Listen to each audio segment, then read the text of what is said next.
आवाज़ न्यूज़ 24 में आपका स्वागत है। इस वक्त खड़े हैं पंचायत समिति तारानगर के वार्ड नंबर 19 से विजेता हुए चंदनमल जी तेतरवाल जी के यहाँ पे। आइए चर्चा करते हैं विकास हेतु आगामी क्या रणनीति रही उनके ग्राम पंचायत के विकास हेतु के लिए। तो नमस्कार चंदनमल जी। नमस्कार सर। सर आपको यहाँ पे बीजेपी के रूप में उतारा गया था, तो डायरेक्टर रूप में। तो आपको लोगों के विश्वास पे मतलब यहाँ पे विजेता किया गया है। तो आपके आगामी ग्राम पंचायत के रूप में आपका क्या-क्या कार्य रहेंगे? आपके यहाँ पे 2 ग्राम पंचायत लगती है, एक बनियावाला और एक रियाटुंडा। तो आपके आगामी क्या-क्या विकास कार्य रहेंगे? क्या-क्या एजेंडे रहेंगे जिसकी जो जनता के आशाओं पे आप खरे उतर सकें? जी, इस पे पहला तो मेरा यही है, गांव में जो शमशान घाट है ना, उसको चारदीवारी करवाना, समतलीकरण करवाना, उसमें पौधारोपण है, उसका गेट बनवाना। पहला काम तो यही है।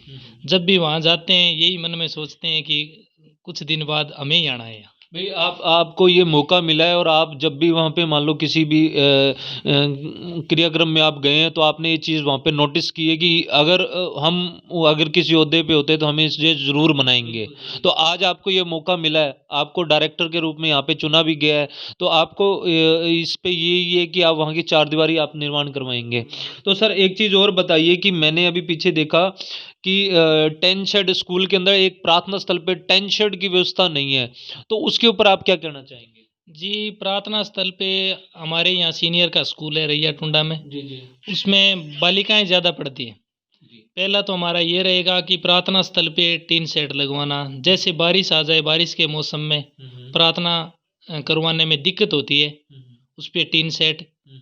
और दूसरी हमारी मांग ये रहेगी, बालिकाएं ज़्यादा हैं इसलिए उनका स्कूल अलग से क्रमोन्नत करना।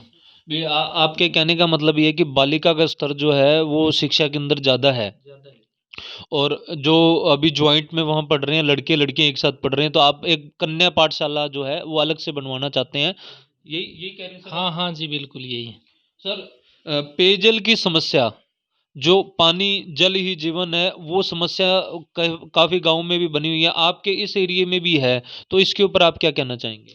जी। पेयजल की समस्या पिछले कई सालों से चल रही है हमारे यहाँ।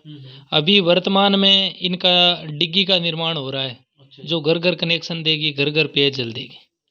सर आपसे पहले भी बहुत सरपंच या डायरेक्टर यहाँ पे आए होंगे, क्या उनको ये नहीं लगा कि ये पेयजल की समस्या है, इसका कुछ हमें समाधान करना चाहिए? सरपंच डायरेक्टर आए, उन्होंने यही कहा, चुनाव में जितने वोट चाहिए उतने दिन तो ये कह के चले गए कि जी आगे आपका काम ये पहले करके देंगे। तो अब आप लोगों को ये मौका मिला है, तो इस निर्माण कार्य में या सरपंच वर्तमान में जो सरपंच चुने गए हैं, तो उन्होंने ये अहम फैसला लेकर के इस डिग्गी निर्माण का कार्य करवाया है। जी, डिग्गी निर्माण का कार्य तो एमएलए कोटे से आया हुआ है। पीछे जी एमएलए साहब आए थे, उन्होंने करवा दिया। बहुत अच्छी बात है। मतलब जो पूर्व सरपंच और वो रहे उनको संज्ञान में नहीं आया, एमएलए कोटे से जो आपके वर्तमान में एमएलए बुडानिया जी हैं यहाँ पे, तो उनके उनके नेतृत्व में हुआ है। बहुत बहुत अच्छी बात है। सर आप 2 ग्राम पंचायत और 4 ग्रामों के अंदर आप एक चुने गए हैं डायरेक्टर के रूप में, तो स्वच्छता के ऊपर आप क्या कहना चाहेंगे? भी आपके ग्राम पंचायत के अंदर हर जगह पे हमने कई चीज़ें नोट की है कि जो कचरा है वो सड़कों पे पड़ा है, या आगे लोगों जो है वो भी आते हैं सड़क पे डाल के चले जाते हैं, या पानी जो है सड़कों पे बिखरा रहता है, तो इसके ऊपर आप क्या कहना चाहेंगे? स्वच्छता के विषय में यही कहना है, जो गलियों में पानी है, वो नालियों का अभाव है, टूटी फूटी नालियाँ हैं, उनको नालियों को दोबारा निर्माण करवाना। और गांव के बीच में एक डैम बना हुआ है, उसमें वो जो गंदा पानी है ना गांव का, वो एकत्रित करने के लिए नालियां पुनर्निर्माण करवाएंगे। और जो कूड़ा करकट डाल रहे हैं गलियों में, वो गांव वालों से निवेदन कर रहे हैं कि सरपंच साहब हैं वो 6 महीने से एक बार ही सफाई तो करवाते हैं, फिर भी गांव वालों से ये निवेदन है कि 2-4 दिन का जो कूड़ा करकट इकट्ठा हो जाए वो आपके अपने खेत में ले जाए और उनको अपने खेत में जो इधर उधर रेशो रहता नष्ट है कर दें। ये, उसके ऊपर क्या आप क्या कार्य करना चाहेंगे बालिका शिक्षा को लेकर के? बालिका शिक्षा के विषय में यही है कि बालिकाओं को ज़्यादा से ज़्यादा पढ़ाने की कोशिश करेंगे, गांव वालों से निवेदन करेंगे जब भी कोई मीटिंग होगी 26 जनवरी 15 अगस्त पे गांव वालों से रिक्वेस्ट करेंगे कि अपनी बच्चियों को ज़्यादा से ज़्यादा पढ़ाएं और लड़कियों को ये ना समझे कि लड़कियां भाई घर में लड़की है लड़का नहीं है, सबको समान समझें। यही गांव वालों से प्रार्थना करेंगे सर आगे। आपके यहाँ से पूर्व सरपंच भी रामस्वरूप साहू जी भी चुने गए थे। क्या उनको ये जो आपने समस्याएं बताई हैं, क्या उनके कार्यकाल में उनको नहीं स्पष्ट हुआ था कि भी ये समस्याएं हैं, इन समस्याओं को दूर किया जाना चाहिए? बिल्कुल वो एक युवा सरपंच था। पीछे जो हमारे 5 साल में आया ना, वो एक युवा सरपंच था। उनको पता था कि ये कार्यकाल करवाना है, काम करवाना है।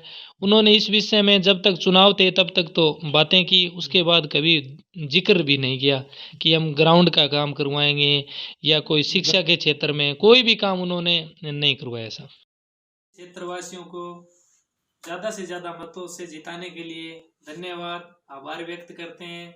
साथ में 2020 की विदाई और 21 का आगमन पे सभी क्षेत्रवासियों को नव वर्ष व मकर संक्रांति की हार्दिक शुभकामनाएं। राम राम।